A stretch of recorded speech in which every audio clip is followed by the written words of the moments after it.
Hoje é o dia da minha entrevista com o Mestre Esquilo, aqui em Presidente Getúlio. Para começar, eu queria te pedir que você se apresentasse, dissesse quem você é, o que você faz, e depois disso, né, depois dessa apresentação, aí eu queria que você me contasse como foi que você começou na capoeira, um pouquinho da tua história de capoeira. Bom, meu nome é Cleiton, né? Sou natural aqui de Presidente Getúlio, sou advogado já há 15 anos, aqui também. E sobre a capoeira, se eu não me engano, eu comecei em 1999, mais ou menos lá por maio, abril de 99, quando o Mestre Pente veio conversar com a gente aqui no ginásio do Colégio Orlando Bertoli. Ele veio ali através de um outro advogado que trabalhou comigo há muitos anos atrás e fazia a faculdade na FURB e conheceu o Serpente lá pelas apresentações que eram feitas na FURB.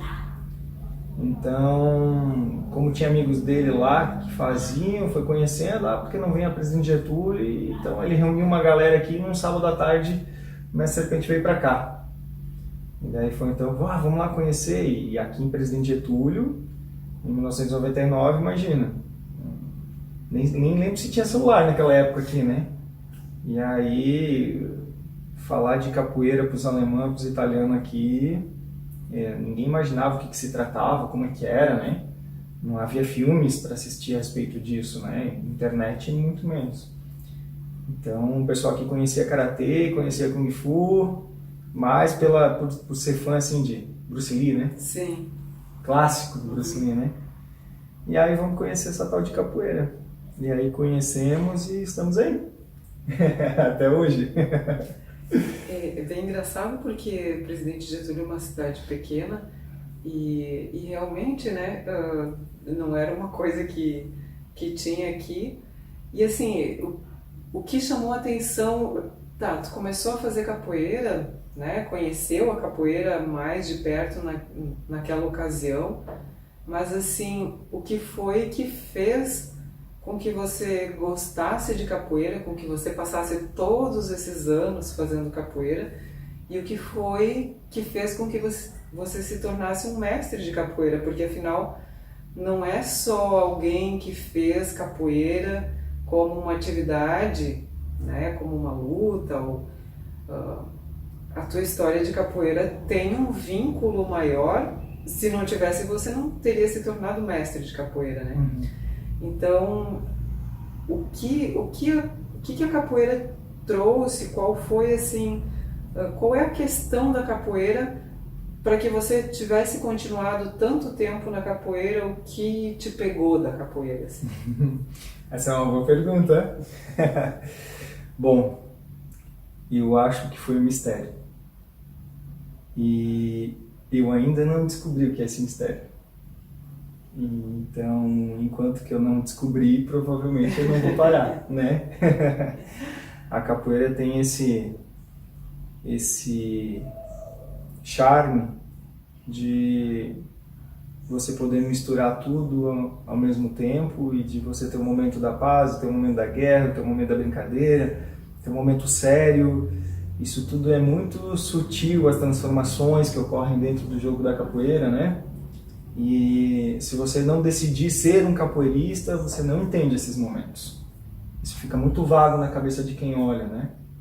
Quando alguém escuta um berimbau numa praça, em algum lugar, vai olhar assim, estão apresentando, estão jogando perna para cima, tal. Só que isso aí é uma parte tão pequena da capoeira, né? Essa parte de jogar as pernas para cima, né? Que quem vê acha que capoeira é só aquilo ali, e na verdade não é. Então é preciso se entregar a capoeira para ser capoeirista. Não dá para ser diferente. Falta algo se você não fizer isso. É uma dedicação bem grande em cima da musicalidade, instrumentalidade, história. A gente sabe que os livros foram mais floridos, né? Mais suaves do que aquilo que realmente aconteceu com os negros, não só negros, mas indígenas e outros escravos que vieram parar no Brasil, né, pelas perseguições até religiosas que tiveram fora daqui, né, e essa turma toda aí se juntar, passar a falar uma mesma linguagem corporal, né, muitos idiomas diferentes, muitas culturas diferentes, e começarem a criar algo próprio, novo, misturado aqui, que venha culminar num movimento de resistência, né, muito grande, né? É a nossa identidade, para mim é a nossa identidade do Brasil, né? Esse movimento de resistência. Então, tivemos que nos entregar, né, à capoeira.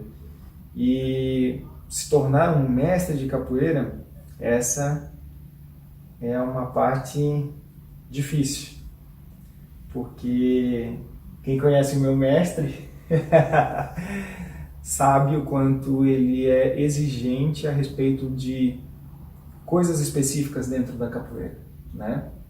Coisas que ele não abre mão, coisas que dizem respeito a valores, né, dentro da capoeira. E a coisa mais fácil que tem é você dispersar valor hoje em dia, né? Eu ouço, escuto só aquilo que me diz respeito, e depois eu replico mais ainda o que me interessa, né? E as coisas se perdem.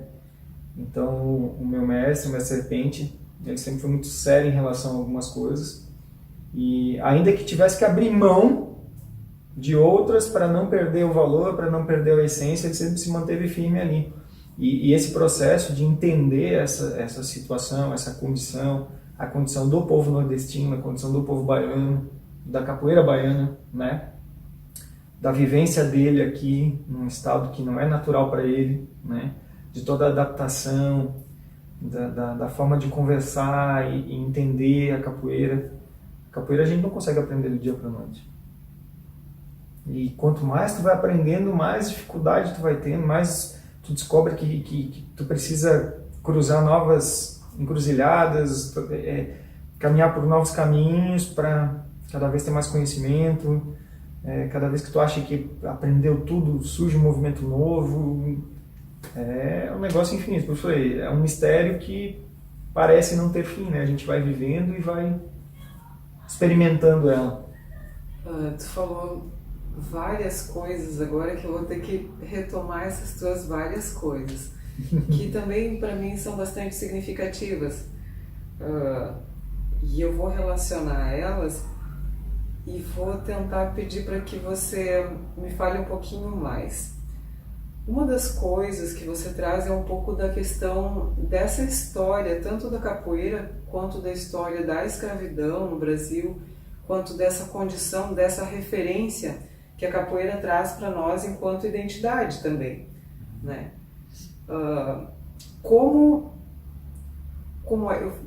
Porque assim, você traz uma identificação, sabe? Uma identificação, me parece que é uma identificação tua. E não são todas as pessoas, né, eventualmente, que vão se identificar ou trazer essa questão de uma maneira assim que seja dentro das suas emoções, das suas relações, não só com a capoeira, mas com essa história, né? Essa é uma das questões que tu trouxe que eu gostaria assim que tu falasse um pouquinho mais como aparece essa história para você. E outra coisa que você falou muito legal, tem duas depois, eu falo depois, mas assim, uma outra questão que você trouxe é a questão do corpo, né? Como esse diálogo que ocorreu, né? Como a capoeira, então, entra dentro dessa mesma história, né?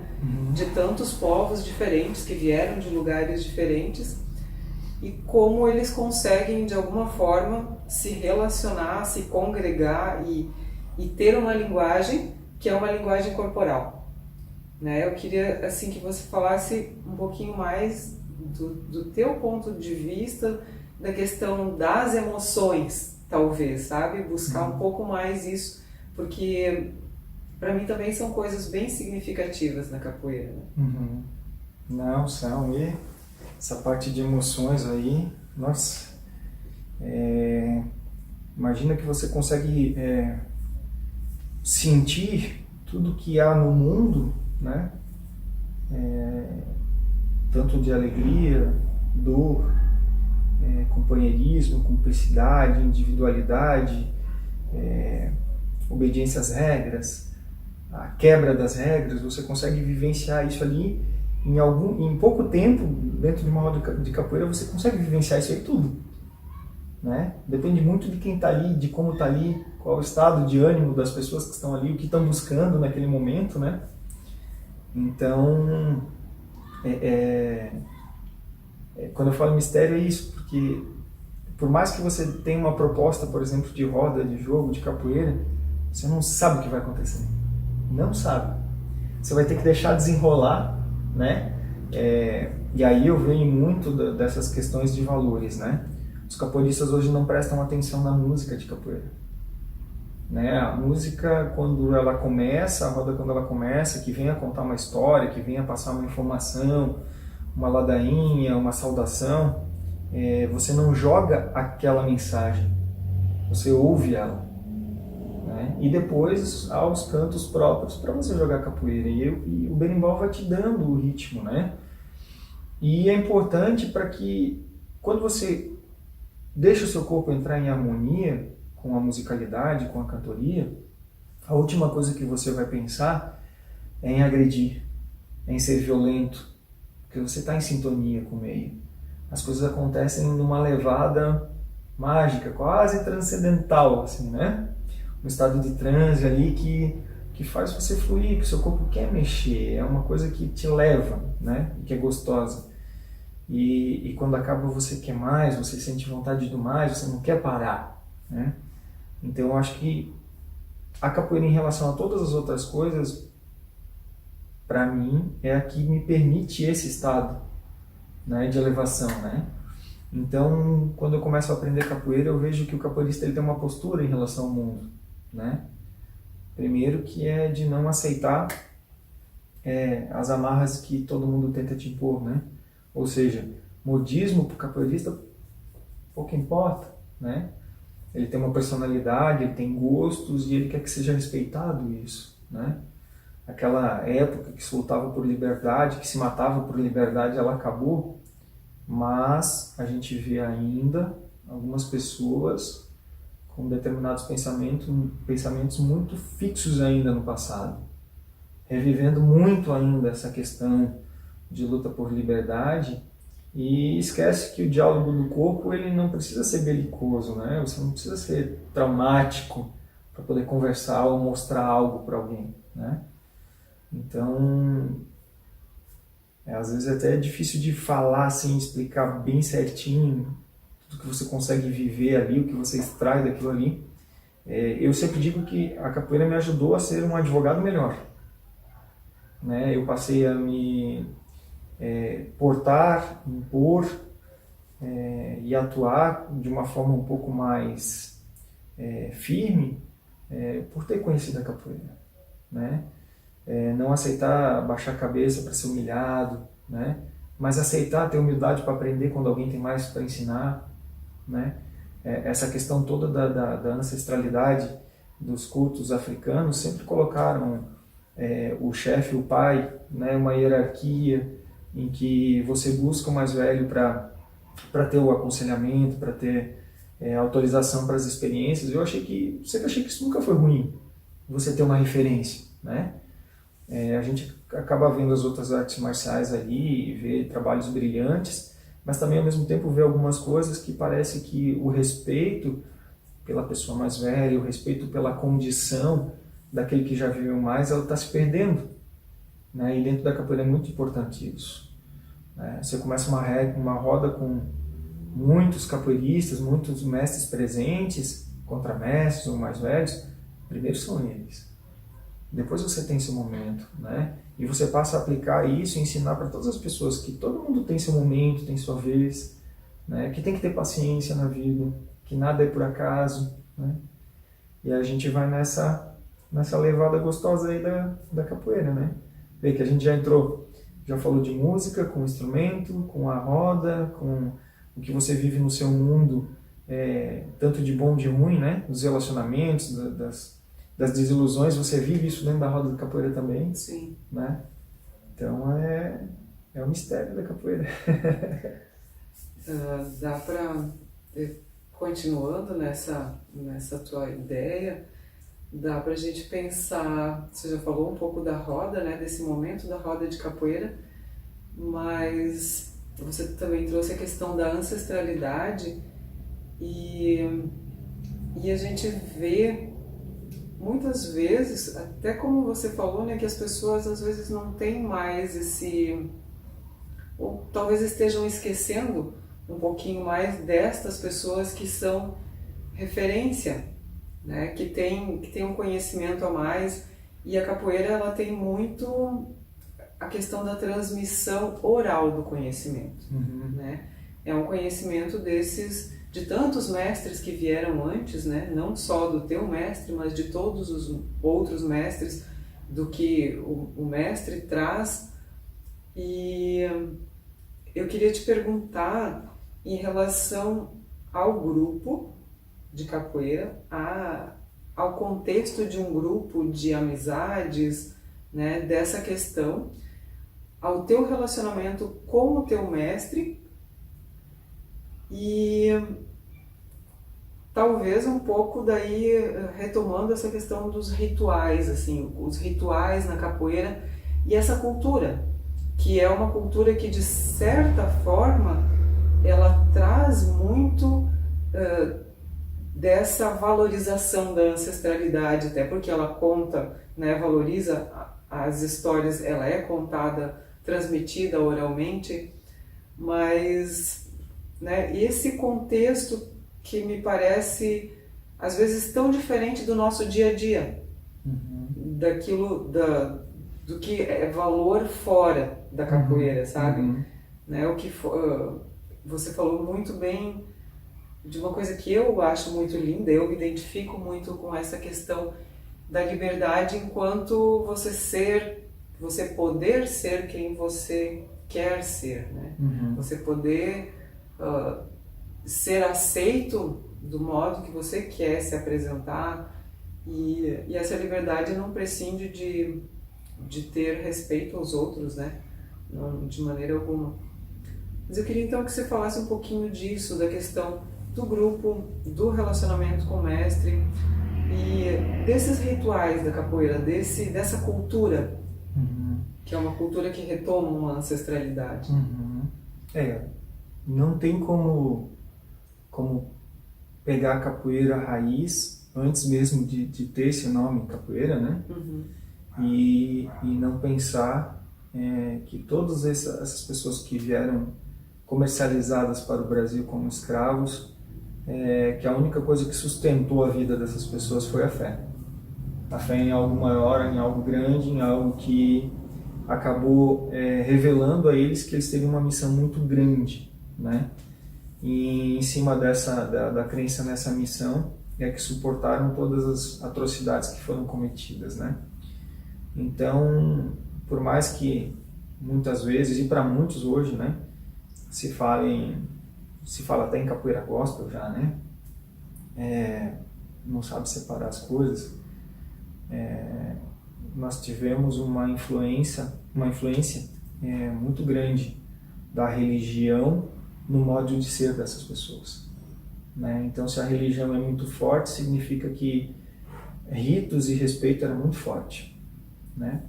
Então, hoje a capoeira, principalmente após Mestre Bimba aí, essa divisão, capoeira Angola, capoeira regional, a capoeira Angola é uma capoeira um pouco mais voltada àquele estado primitivo, em que os ritos, o respeito é muito grande. Você tem que viver muito a capoeira Angola para ser um capoeirista angoleiro, né? E Bimba, já preocupado com a parte marcial da capoeira,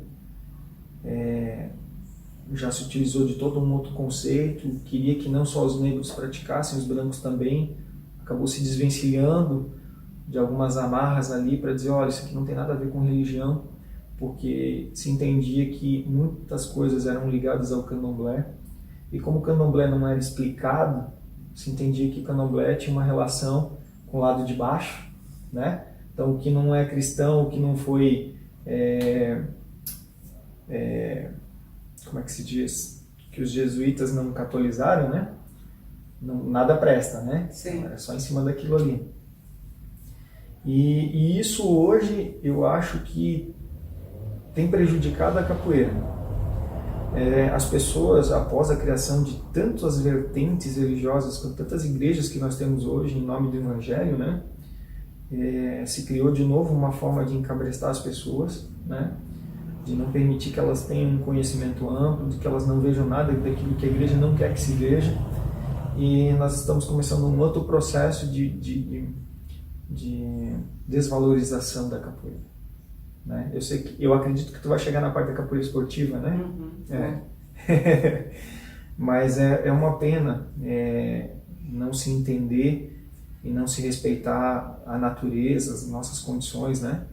O negro, o indígena, trabalhava muito com a questão da lua, do sol, da natureza, dos rios, da mata, das plantas, das ervas, tudo isso, né? E vivia em harmonia e sintonia com isso. Sim. Né? E o branco, ele sempre chegou e tumultuou as coisas. É para isso que você usa, eu vou usar para aquilo. É por isso que você faz essa reza, eu vou usar para outra coisa. O branco parece que gostava de botar o dedinho e estragar as coisas, né? Então a capoeira também. Eu acho que assim, a capoeira que eu conheci, quando eu conheci meu mestre, o grupo que eu conheci quando eu conheci o mestre, era diferente do que ele é hoje. A pluralidade, conhecimento oral, né? A transmissão do conhecimento através da fala, da música. Isso eu acho maravilhoso. Eu prefiro que não seja escrito. Eu acho que tem muito mais emoção, muito mais sentimento quando é transmitido dessa forma, né? E é o contrário do que a gente vive hoje. Hoje, para nós, no nosso mundo só vale o que está escrito, né? As nossas leis são escritas. Os nossos contratos são escritos. Os nossos pactos, tudo que a gente faz em qualquer lugar, em qualquer negócio, é através de um documento, através de uma nota, através de um título, né?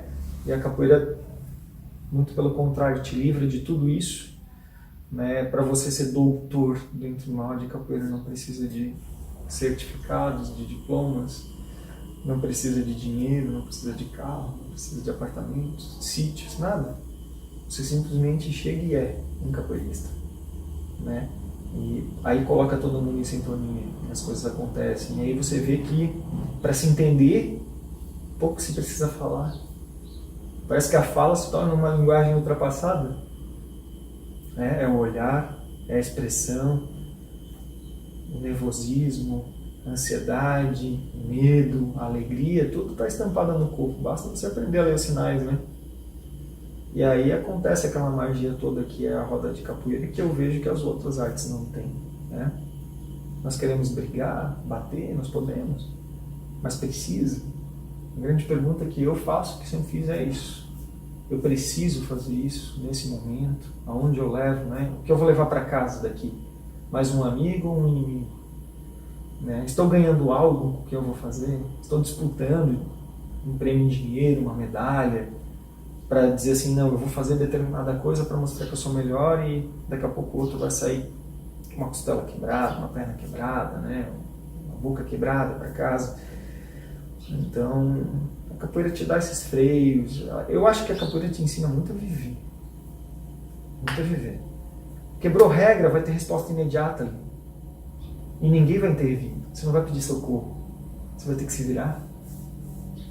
E se você não souber se virar, aguente as consequências. Você provocou um estado, né? E a reação, ela é natural ali. Então isso é muito legal. E o meu mestre também foi uma pessoa que mudou bastante.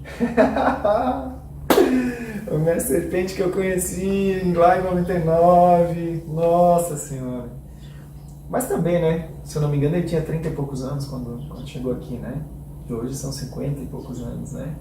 Já nem parece, né? Como não muda. Mas é fruto dessa inter-relação. Porque você passa a ter capoeiristas com outras manias, com outros jeitos, com outras necessidades, né? Eu sempre falei pro mestre que para mim ele é quase como um outro pai, né? Não tem como não ter essa relação de você olhar para ele e não ver uma figura paternalista, porque quando acontecem momentos na vida que você precisa do seu pai, você vê o seu pai ao seu lado. Na roda de capoeira, quando acontecem as coisas, ou na capoeira em si, quando acontecem as coisas, você também vê seu mestre ao seu lado, te protegendo, te orientando, né, dando o melhor dele para ti.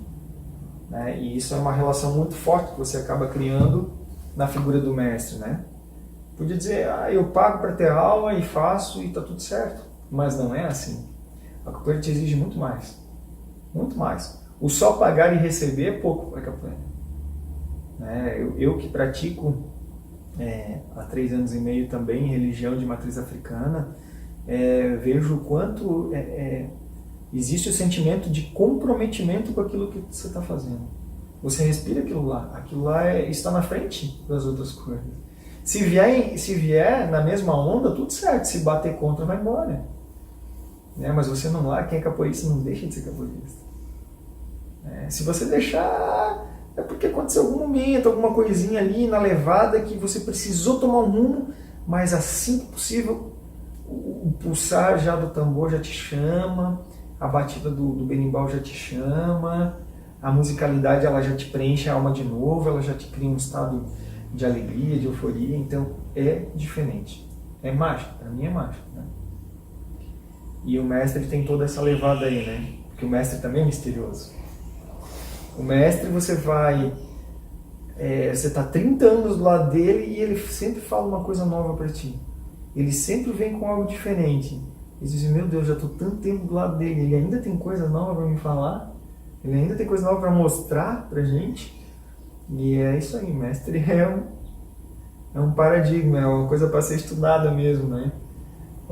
Ainda mais os mestres que vêm da época dele, que aprendeu capoeira na Bahia, né, que vivenciou muito forte toda a questão de cultura, que não traz só a parte de roda de capoeira, né, mas é maculelê, puxada de rede, a dança afro, né, o próprio carnaval, né, o frevo, muita coisa interligada que faz parte da vida do samba de roda, né, do carioca, do nordestino ali. Sim. Muito forte. Então, é uma enciclopédia ambulante, né? Que a gente tem que aproveitar, né? Sugar o que dá para sugar desses homens. Sim, é um conhecimento vivido, né? É mais ou menos isso, assim. Já que tu mencionou também a questão do esporte, a gente está falando da capoeira de um jeito muito livre, na verdade, né? A capoeira de uma maneira assim, muito relacionada ao sentimento, relacionada ao corpo, né, às emoções. E daí, claro, também parte da minha pesquisa é sobre o esporte na capoeira, ou se a capoeira é esporte. E essas configurações, que parte delas é do esporte, e uma outra parte seria mais vinculada à cultura, na figura do IFAM, por exemplo, né? Mas são, pelo menos assim, do meu olhar, são certas configurações que se colocam, ou com, não sei se dá para dizer que é com a capoeira, mas ao redor da capoeira, algo, me parece uma conformação, né? E tanto no esporte a gente teve vários momentos, assim, tem 2 projetos de lei mais significativos, né? Um que quer transformar a capoeira em esporte, mas também que está parado, que parece que ninguém mais fala disso já faz algum tempo. Talvez ainda a gente tenha o CREF, né, como algo um pouco mais significativo, perdendo terreno, é claro, mas ainda existe a atuação do CREF, né? Eles ainda têm essa possibilidade de, como é que eles dizem? Eles ainda fazem eles ainda estão nesse controle e tal, né? Sim, tentando colocar as garras na capoeira. Isso.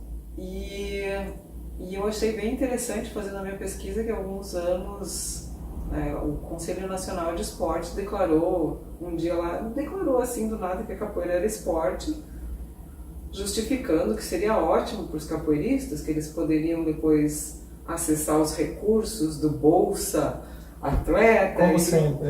E foi publicado no dia seguinte, né, eles tiveram que revogar porque eles mesmos entraram em conflito com as próprias regras do Conselho Nacional do Esporte. Então tem esses movimentos, né, tanto do esporte e tem essa atuação do IFAM, né, como capoeira, como patrimônio imaterial da humanidade, isso da Unesco, e patrimônio imaterial brasileiro, tanto a roda quanto os ofícios de mestre, né?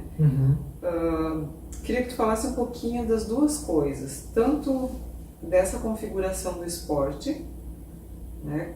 Como é que você vê a capoeira, porque inclusive os grupos falam da importância física da capoeira também. Os grupos, a gente com bastante frequência, a gente ouve, porque a gente sabe dos benefícios físicos que a capoeira traz, além de toda essa outra questão que a gente está comentando agora, né? Questão de saúde corporal, que é uma questão mais da prática, às vezes até para quem não conhece capoeira, né? Talvez esse seria um aspecto que a pessoa busque. A capoeira faz muito bem para o corpo, né? Então, e a capoeira ela não se distancia desse discurso. Ela me parece assim que ela não pretende, não tem por que se distanciar, porque realmente a gente sabe também que existem benefícios físicos, corporais, específicos em relação à saúde corporal, se a gente for para fazer separações, né?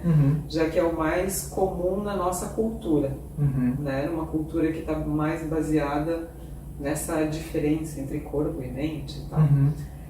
Então, qual é, assim, a tua compreensão da capoeira como esporte, mas desses movimentos todos que daí tentam não só dizer que ela é esporte, mas elaborar certos regulamentos, colocar ela em uma certa formatação? O debate da atualidade, né, que está na boca de todo capoeirista. Quando eu penso em capoeira desportiva, eu faço a seguinte pergunta para mim: o que se quer da capoeira desportiva? Para quê? É para disputar medalha? É para ganhar dinheiro? É para entrar no UFC da vida? Porque quando eu trabalho a capoeira, eu não posso me dissociar do berimbau, não posso me dissociar do cantador e da mensagem que ele vai passar para a roda de capoeira. Então, quando eu penso em capoeira desportiva, eu fico imaginando o seguinte: quando entro na roda com meu mestre cantando, é uma energia. Quando tem outro mestre cantando, é outra energia. Quem vai cantar para a gente disputar? Alguém isento? Né? Quando eu entro na roda, eu quero ter as pessoas que me fazem bem junto comigo na roda de capoeira. Ela tem uma importância de essência para mim. Então, vamos criar regras desportivas. Beleza. Para a luta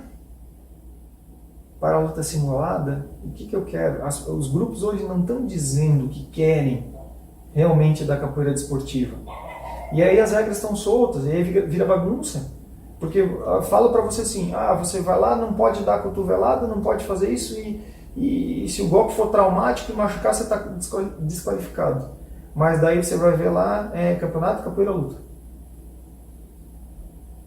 Eu vou usar protetor bucal, eu vou usar uma luva, eu vou usar caneleira. Como é que vai ser a minha indumentária agora para praticar uma capoeira voltada à luta?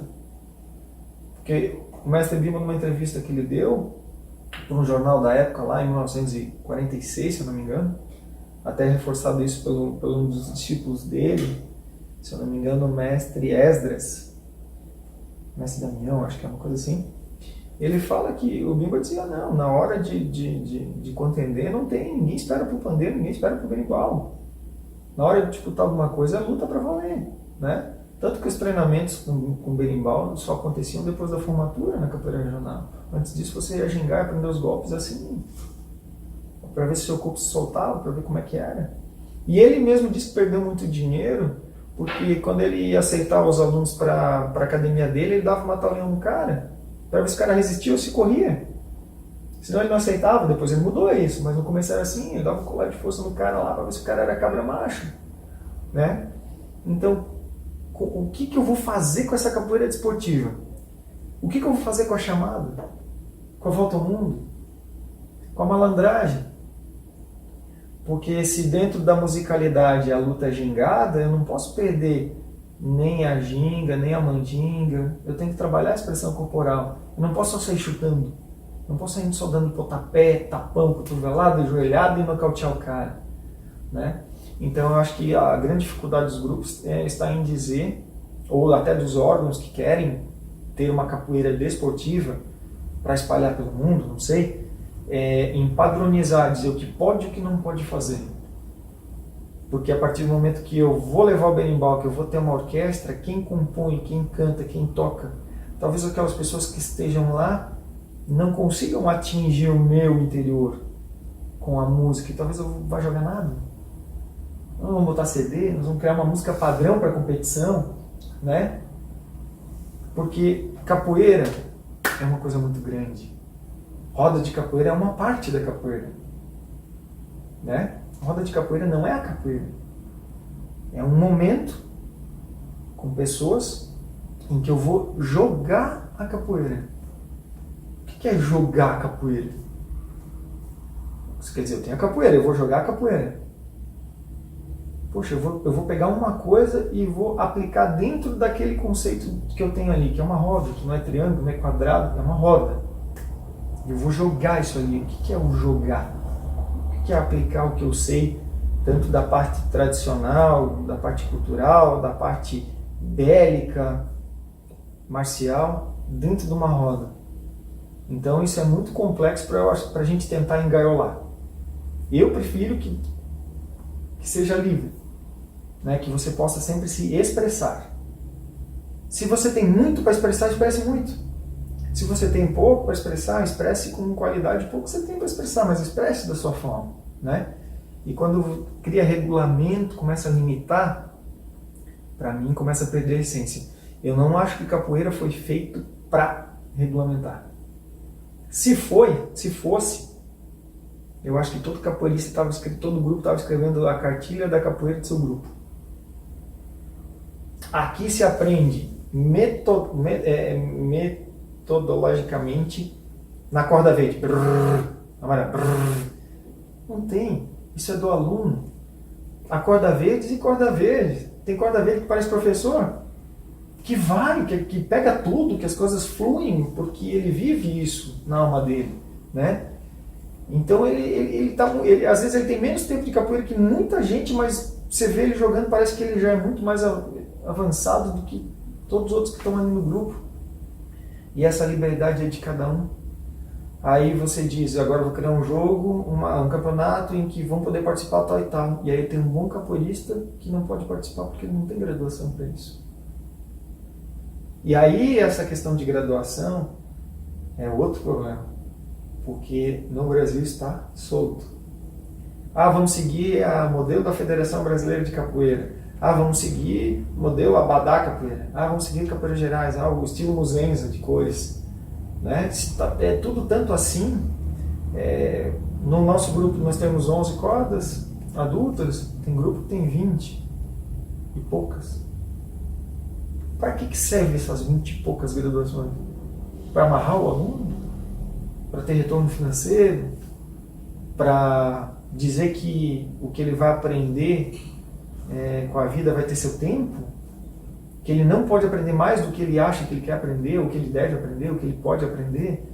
É bem complicado essa questão de graduação. Bimba tinha um esquema de lenços, né? Módulos. Pô, o cara aprendeu isso, né? Assim, o cara foi para o curso avançado, não sei o que, eu ensino. Pô, estava formado, era médico, podia fazer o que quisesse. Outra coisa que eu não concordo da capoeira é você dizer que isso não pode ser da capoeira. Por que não pode? Será que o Kung Fu há 2, 3 mil anos atrás era o que é hoje? Ou ele era muito mais grotesco, mais primitivo, muito menos elaborado? As primeiras rodas de capoeira, os primeiros capoeiristas, né, as primeiras manifestações dos brigões, valentões da capoeira no Brasil, será que hoje será que tinha uma técnica que muitos capoeiristas têm hoje? Né? Um golpe mais limpo, mais refinado, uma posição corporal mais adequada para aplicar o movimento. Então eu acho que todas as artes foram evoluindo com a história de seu povo. A capoeira também está evoluindo, né? Agora, roda, se a gente pega o conceito de círculo, né, algo infinito, que você nunca chega numa ponta, e aí vem o conceito de fluidez da roda, né? A roda tem que ser fluida e não travada. Eu acho que dentro da roda de capoeira não é momento de fazer um mata-leão, de fazer um armlock, de fazer um quebra-perna, né, de grudar no cara, jogar no chão e, né, o Bingo usava os golpes ligados, que era para situações de rua, né, que a maioria das pessoas agarra e vão pro chão, né, e briga ali. Eu acho que a roda ela tem um outro momento diferenciado e isso tem que ser vivido também. Defesa pessoal já é outra coisa. Tem na capoeira? Tem, mas nem tudo que eu faço em defesa pessoal eu vou aplicar dentro da roda de capoeira, porque eu vou travar ela. Só que a ânsia que tem hoje, para mim, o UFC é uma coisa que muita gente assiste, né, o mundo inteiro, está quase tão grande quanto o futebol e o futebol americano, né, onde você acaba criando pitbulls de luta, né, cria uma ansiedade em algumas pessoas que às vezes mentalmente não estão preparadas para certos momentos na roda, de mostrar coisas que não deveriam ser feitas. E acabam machucando, criando situações, criando inimigos, provocando uma série de respostas negativas para a nossa capoeira em razão dessa ansiedade de querer mostrar coisas. Sim. Né? Isso é ruim, acaba estragando. Hoje nós não temos só capoeirista indo na roda de capoeira. Temos outros lutadores entrando nas rodas de capoeira. Né?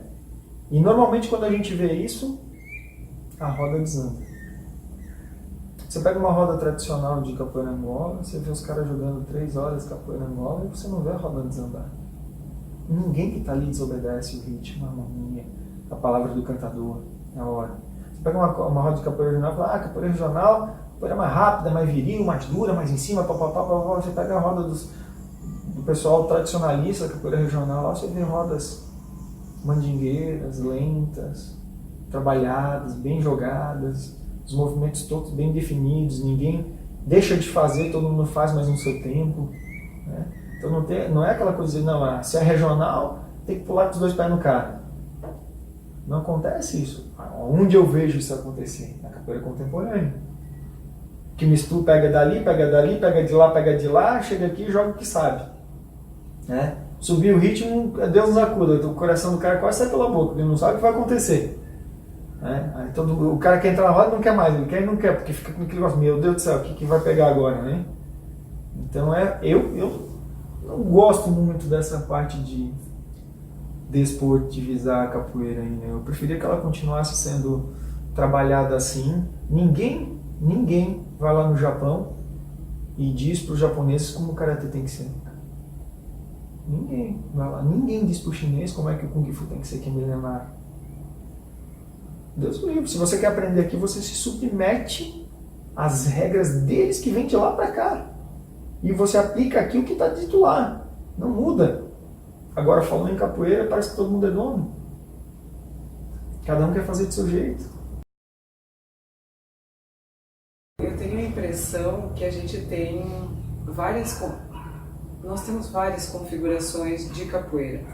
Vários grupos, vários entendimentos, né? várias compreensões, mas vamos pensar na nossa, então, né? Vamos continuar, né, nesse nosso pensamento. E daí uma coisa bem importante para mim, que você acabou de falar, né, que você trouxe, é a questão da mandinga na capoeira, a questão da malandragem, que muitas vezes também a malícia é usada como sinônimo ou como uma certa, né, uma pequena diferença.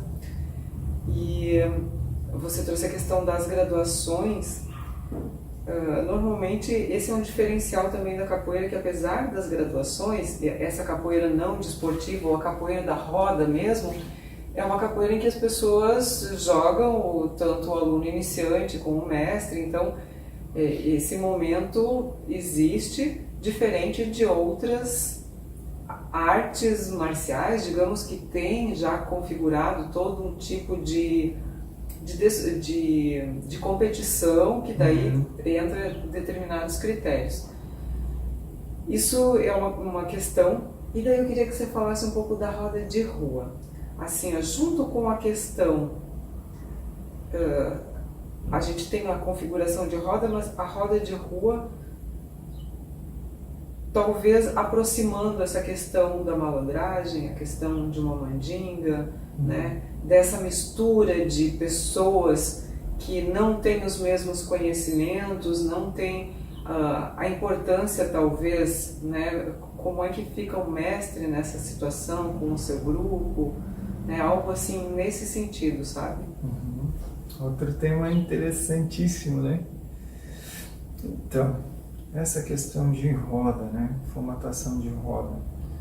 Eu acho que a roda de rua, ela tem dois lados bem definidos, né? Positivo e negativo. A roda de rua pode ser o êxtase do capoeirista, né? O auge de tudo que ele treina, faz, e também pode ser a desgraça, né? E aí vem realmente o papel dos mestres na firmeza de roda. O que está sendo proposto, né? Nós temos o exemplo da roda que é feita em Blumenau, né? No Parque Ramiro, em que se denomina encontro cultural, né? Onde vários capoeiristas de vários grupos aqui da região do Alto Vale acabam indo lá para jogar sua capoeira, para conversar, para se enturmar, para se entender. Como essa roda tem sido positiva para Blumenau, coisa que muito tempo atrás não acontecia, né? Nós já tivemos rodas com outros tons, sim, de preto e cinza, né? Nesses encontros de grupos. E hoje, não. Hoje nós temos uma coisa muito mais amistosa e mais amena. E eu acho que isso é fruto das pessoas entenderem que a violência, ela precisa ser deixada de lado. Quando você pega esse conceito, né? Arte marcial, arte de guerra, né? Deus Marte, Deus da guerra. É uma forma de combate corpo a corpo que você aprende para que o seu inimigo não consiga subjugar você fisicamente, né? Até tirar sua vida, né? Então você aprende uma forma de se defender, de contra-atacar, de machucar, de bater. Os negros tiveram que aprender a como bater nos seus capitães de mata para conseguir fugir para as matas e formar os quilombos, né? E depois tiveram que aprimorar todo o conhecimento que tiveram a respeito de luta, que já tinham da parte tribal, né? Das lutas tribais, para que se tornassem mais fortes ainda e mais resistentes, né? E hoje, em pleno desenvolvimento da era da internet, né? Que cada celular é uma janela para o mundo, né? Você consegue ver os movimentos do capoeirista no Japão ao mesmo tempo que está vendo uma roda de capoeira no Brasil, né? E essa roda, eu acho que ela tem se tornado, a roda de rua tem perdido aquele estigma de na rua não tem dono, né? E tem se tornado uma coisa um pouco mais prazerosa, né? Aquela coisa que o cara diz assim, não, eu vou sair de casa para ir para uma roda de rua, coisa que não se fazia antes. Até porque é o seguinte, aquele grupo lá é maior. Aquele grupo lá, o mestrão, é fogo na roupa. Se não for lá, nós vamos apanhar. Então não vamos. Por que não vamos trocar, né, informações, né? Todo mundo que joga futebol, ninguém joga igual. E ainda assim todo mundo vai jogar, né? E se você leva um drible, se você toma mais gols hoje, amanhã depois é você que dá o drible, é você que faz os gols. E você vai aprendendo com a habilidade dos outros a ser melhor também. Então, a capoeira de rua é a oportunidade que você tem de ver toda essa diversidade da capoeira. Quem entra, como senta, como cumprimenta, como canta, como toca. como bate palma, como se comporta, como conversa, antes, durante e depois. E aí você vai tirando essas experiências para também saber que quando você quer chegar em determinada pessoa, você já sabe que vai ter momento para chegar nessa pessoa, né? E é bem difícil hoje. Quando você faz uma roda de rua do seu grupo, é uma coisa. Basta você ser o mais graduado daquele momento ali, você vai levar uma gurizada para fazer uma roda, você vai fazer, vai brincar, vai ter um pouco de tom mais de apresentação, né? Sim. Agora é diferente quando eu convido o grupo do amigo, leva teus caras lá, vamos fazer um joguinho na praça hoje. Vai ter um momento do teste, né? Um momento do desafio das habilidades. Mas a gente tem que entender que é isso, é desafio de habilidades. A gente não saiu de casa pensando, hoje eu vou machucar fulano, hoje eu vou machucar Beltrano. Coisa que a gente sabe que antigamente já existia até uma pré-meditação, né? Essa roda tal vai tal cara, então eu vou, porque eu tenho uma diferença para tirar com ele, né? E o capoeirista teve muito dessa parte de contenda de tirar a diferença na rua. Sim. Né? E aí foi onde a gente provocou a revolta de muita gente, principalmente das autoridades que não queriam mais aquela bagunça. Volta e meia tem um cara esfaqueado, ou era punhal, ou era navalha, né? E aí o corpo não tem dono, tá ali jogado na rua, criança assistindo, pais de família ali, né? Com as famílias todas assistindo, e daqui a pouco a gente tem um episódio da época da gladiação romana ali, né? Parece que tá todo mundo no Coliseu e os caras estão se matando lá dentro, né? Então acho que a roda de rua teve um momento muito feio, e hoje ela está recuperando um pouco da beleza da capoeira, talvez da roda acadêmica, né? Aquela roda praticada dentro da academia. Ela está devolvendo isso, por mais que tenham pessoas diferentes, todo mundo está entendendo a proposta, todo mundo está entendendo o momento do mundo hoje e está praticando uma capoeira mais amistosa, mais habilidosa e menos violenta. A capoeira já foi muito violenta. Ela não foi nada violenta, ela foi muito violenta. E agora eu acho que ela está voltando a ser técnica, né? Mas vai muito da cabeça dos capoeiristas para que isso aconteça. A questão da malandragem. A malandragem, a mandinga, né? Pois então, a malandragem propriamente dita, a gente sabe que é uma coisa ligada já ao carioca, né? É o jeitão de ser, né? O cara é descolado e tal.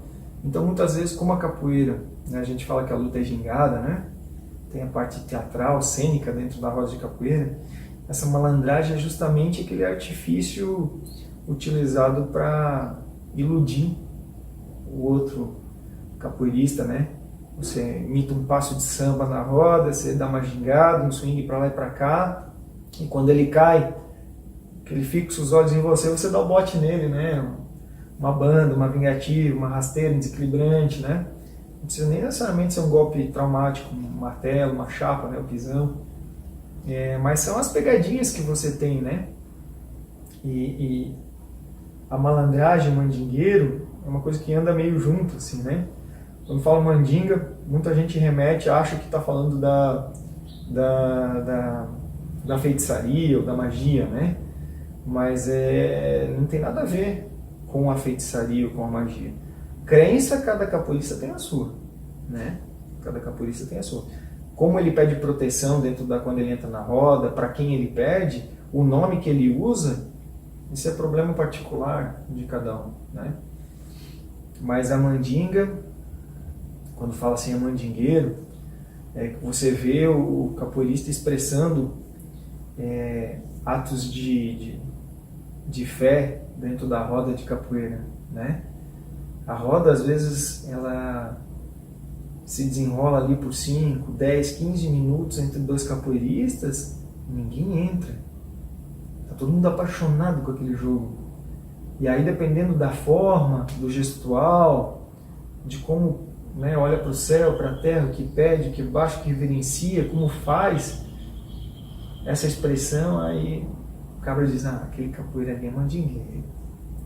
Ele não está falando só com o capoeira que está na frente dele. Ele está se unindo a tudo que há em volta, né? A sintonia, a vibração da musicalidade da capoeira, de instrumento mais canto, entrou no corpo do cara. ele realmente se expressa conforme a música.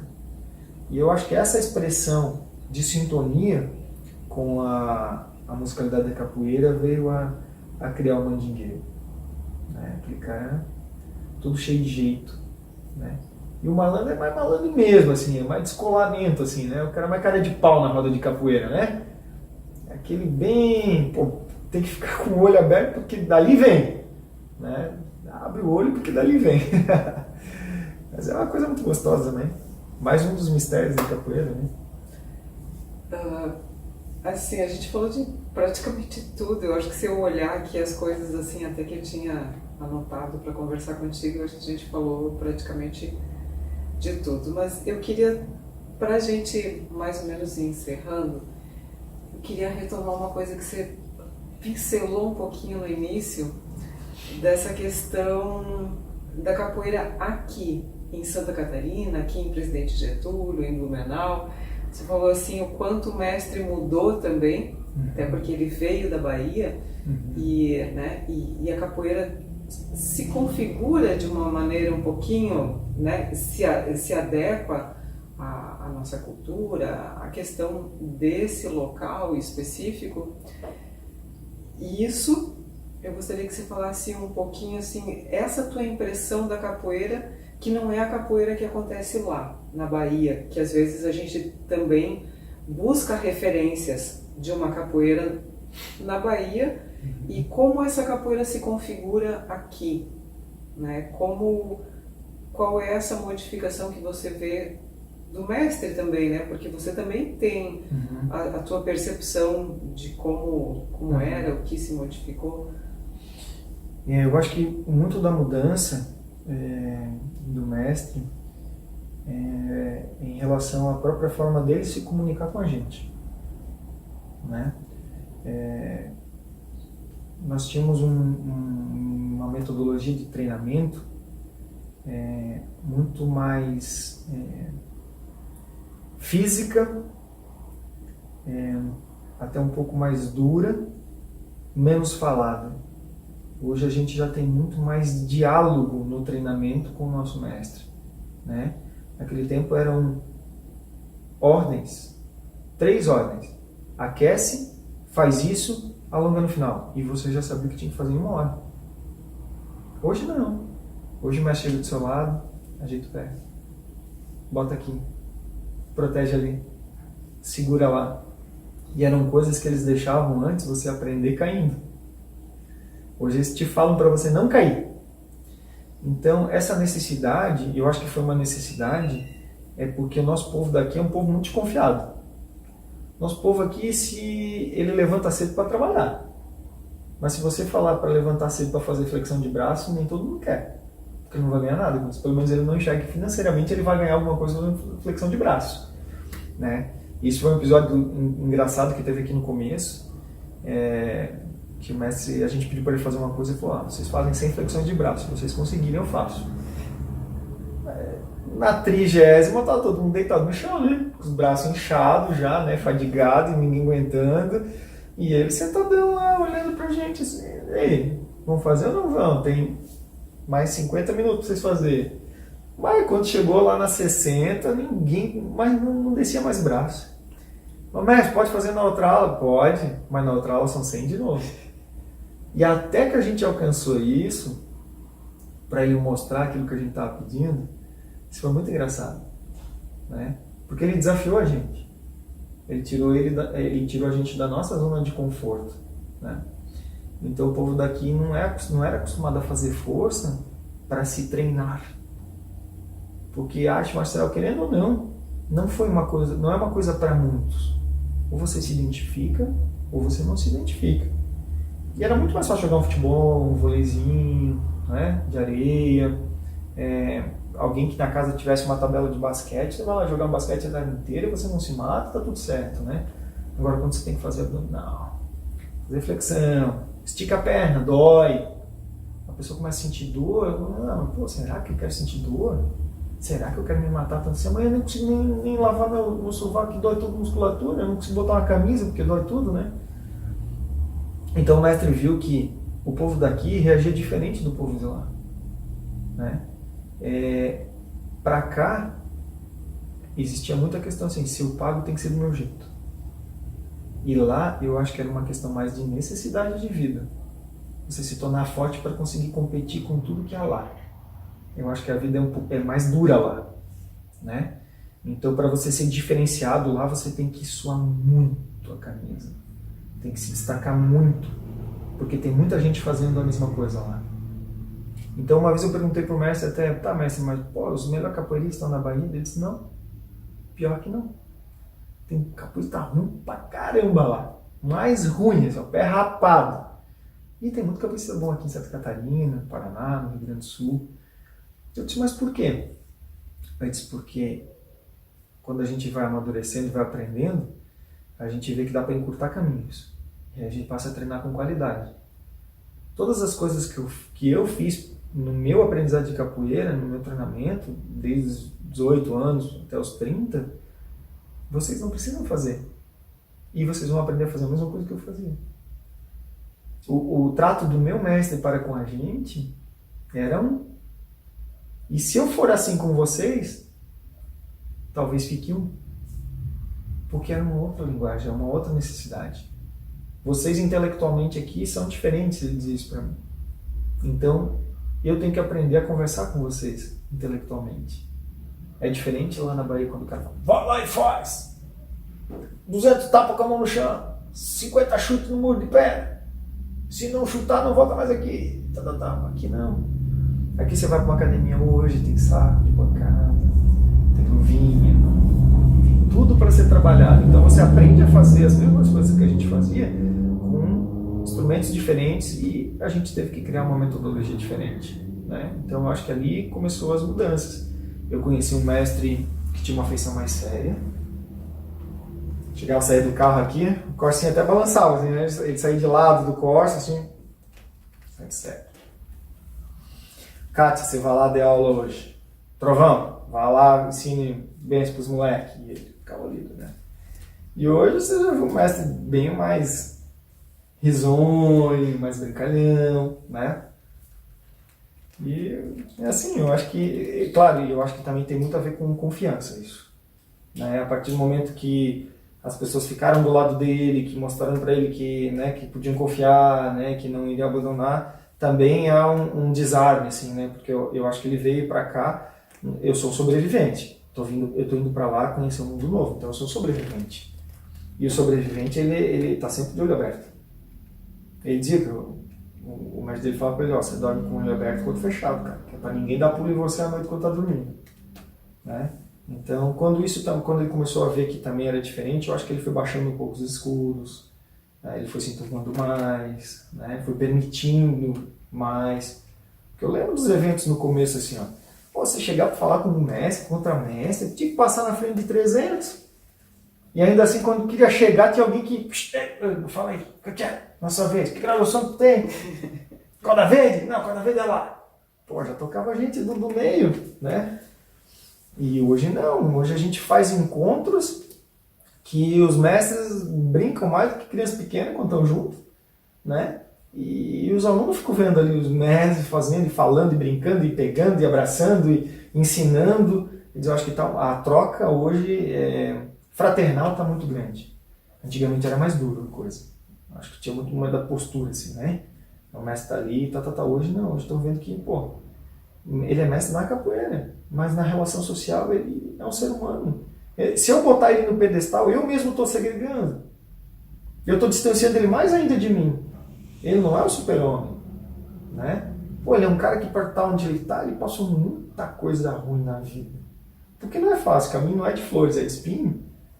Então eu tenho que às vezes olhar para o meu mestre, ter um pouco mais de carinho, um pouco mais de amor por ele, e se ele notar isso de mim, ele vai devolver.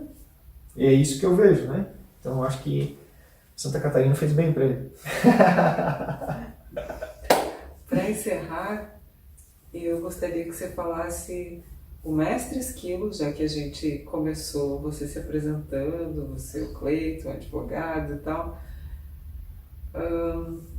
Uma consideração tua, final, sobre a capoeira, tua como mestre de capoeira. Porque você o tempo todo falou da tua postura de mestre indiretamente, pela tua compreensão de capoeira, né? E isso ficou bastante claro, assim. Mas algo do que você gostaria de dizer, algo que, né, que talvez eu não tenha conversado, te perguntado, né, algo que o mestre Esquilo gostaria de deixar, assim. Então, olha, tem muita coisa, hein? Acho que a gente vai até amanhã aqui. Bom, eu acho que todo mundo que entra na capoeira, depois de um tempo, coloca para dentro de si a seguinte frase: quero ser mestre. Ele vê o mestre fazendo determinadas coisas, né? Seja com os instrumentos, canto, seja nos movimentos, seja na luta. E ele diz: eu quero fazer isso. Quando ele não diz eu quero ser igual, né? E quando eu entrei para capoeira, eu olhava para uma serpente e dizia: pô, eu quero ser igual. E isso foi bom e foi ruim. Bom no seguinte sentido: eu sabia que eu tinha um parâmetro muito alto de comparação pela capoeira, por tudo que o mestre treinou na Bahia, por tudo que ele aprendeu, né, toda a desenvoltura dele como capoeirista. E de todas as experiências que ele viveu, né, pelo Brasil afora com capoeira, que tornaram uma pessoa sábia aí dentro do meio capoeirístico. E ruim, porque quando eu estabeleci ele como parâmetro, eu não conseguia vislumbrar na época ferramentas que me pudessem, que me viabilizassem se tornar aquilo, né? E o tempo foi passando, e em 10 anos o mestre estava me formando mestre de capoeira, em 10 anos. Quando eu botei aquela corda branca na cintura, caiu uma ficha assim, barbaridade. E agora? Cara, você é mestre de capoeira. Tá, eu sei tocar, sei dar aula, eu sei fazer umas coisas legais e tal. Tá, mas e daí? Aí eu comecei a perceber que a capoeira não estava só ligada ao que eu desempenhava dentro da academia, dentro da roda de capoeira, mas que já era todo o meu jeito de ser, o meu modo de vida, o que eu fazia para a sociedade, né? Começar com os projetos sociais bem cedo, né? Mal e mal, eu estava engatinhando na capoeira, já estava pegando criança carente para tirar da rua, para dar uma atividade, para correr atrás das coisas, e também sempre pensando que eu ia poder dar de retorno para o meu mestre também, para melhorar a vida dele, para ajudar ele, né? E na época, quando me formei, eu não entendia absolutamente do porquê que ele estava me formando mestre. E isso foi uma coisa que, com os anos, eu fui enxergando, né? Que valores que eu já tinha que eu nem compreendia, né? Então, o mestre de capoeira, eu acho que ele tem um desafio muito forte na vida, porque ele querendo ou não querendo, ele já vira referência. Alguém se espelha, né? E aí você servir de inspiração positiva para alguém é uma responsabilidade. Isso te impõe uma conduta social, isso te põe uma conduta dentro do grupo, isso impõe muitas coisas, né? E aí cabe a você dizer assim, eu aceito, assumo e vou para frente, ou eu me escondo atrás disso. Se hoje fosse perguntar se eu queria ser mestre, eu ia dizer que sim. Mas se eu aceitaria a graduação, eu diria que não. Eu diria que não. Com 20 anos de capoeira. Imagina, há 10 anos atrás eu fui formado mestre. Quer dizer que as coisas aconteceram muito rápidas, né? Mas não é pela vaidade. Porque eu acho que hoje tem muito disso. Muito capoeirista quer ser mestre pela vaidade, né? Mas eu acho que o mestre, ele acaba acontecendo naturalmente. Quando você passa a ser quando você passa a guiar as pessoas, quando você vê que tem transformação social na sua mão, né? Então, você se entendeu como uma ferramenta de transformação? Eu acho que daí sim. Então hoje eu estou compreendendo que eu ainda posso ser essa ferramenta. Eu ainda não me acho essa ferramenta, mas eu acho que eu posso ser uma ferramenta muito boa de transformação, né? De que forma isso vai se aplicar ainda na minha vida daqui para frente, não sei. Isso a gente tem que viver o dia a dia, né? E ir construindo isso, né? Mas falando, me apresentando antes como advogado, eu acho que a advocacia não é uma coisa que eu quero levar para a vida inteira. Eu acho que vai ter prazo para terminar. Mas a capoeira não. Então, eu quero direcionar a minha vida no futuro mais ainda para a capoeira, né? E aí talvez lá na frente, quando eu estiver olhando os frutos crescer, daí talvez eu diga assim, né? Hoje eu me considero mestre de capoeira. Hoje eu tenho uma graduação, né? Tenho uma graduação. Mas aquele sentir interno, assim, sabe?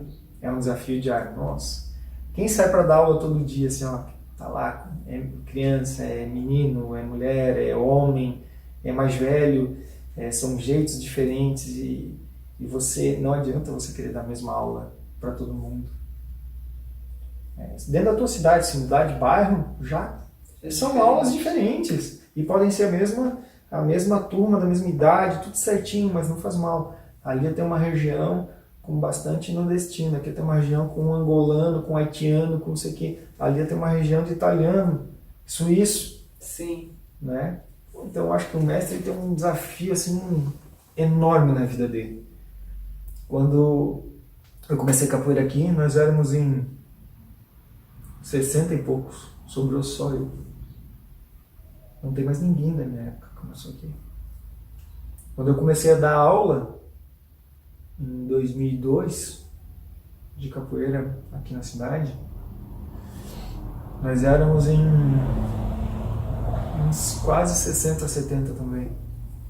Não sobrou ninguém. Depois de um tempo, veio meu irmão, Controverso Periquito, que está comigo até hoje. Ele é o remanescente daquela geração lá de 2003 ou 2004, se eu não me engano. Então a gente vê que capoeira é coisa para guerreiro mesmo. Né? Concordo contigo. Mas é maravilhosa. Muito, muito maravilhosa. Mas, nossa, a gente podia ficar conversando muito tempo. Assunto que não falta, né? Mas, Cleiton, muito obrigada pela tua entrevista. Show. Né? Super feliz eu sair daqui com a tua entrevista e... Que bom. E assim, depois a gente volta, continua a nossa conversa.